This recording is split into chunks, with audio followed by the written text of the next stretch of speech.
Hello guys, good morning. Dito naman tayo sa ating manukan. Kasi lakas ng ulan kagabi. Parang binuhos na langit yung galit ata sa mga tao. Check natin, kamustahin natin yung mga sisiw natin.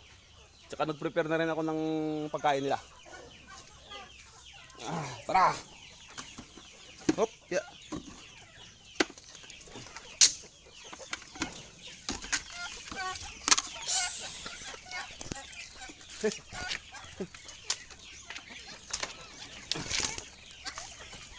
Sa mga ano nga pala dyan guys, sa mga nag-aalaga rin ng manok, mga hayop, pa-subscribe na rin pala, saka pa-click sa notification bell. Maraming salamat.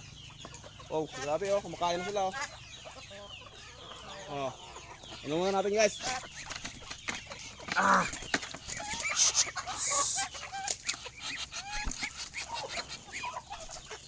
Grabe.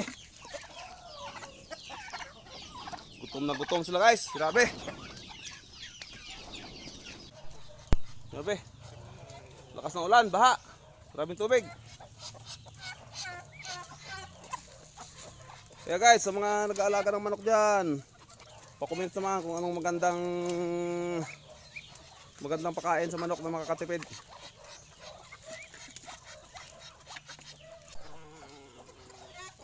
Okay, sa mga nag-aalaga ng manok, pa-comment naman dyan kung anong mga tips para sa mga pakain na matipid. Kung saan ako, doon din sila. Gustahin natin yung sisiw dito. Gustahin natin yung sisiw. Okay naman pala. Buo pa rin. Sa 2, 3, 4, 5, 6, 7, 8, 1, 2, 3, 4, 5, 6, 7, hala, 9. Ito pa. Mapisa yung mga itlog dito.